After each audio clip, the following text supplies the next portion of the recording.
Trofi juara Liga 1 2022-2023 untuk PSM Makassar akan fresh. Sebab PT Liga Indonesia Baru, LIB, menyiapkan desain baru untuk trofi juara Liga 1 musim ini.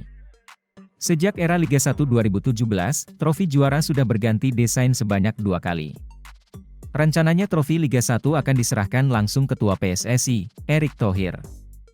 Untuk trofinya, dijadwalkan tiba di Makassar pada 15 April 2023. PSM Makassar akan merayakan gelar juaranya seusai menjamu Borneo FC di Stadion Gelora B.J. Habibie, Parepare, Minggu 16 April.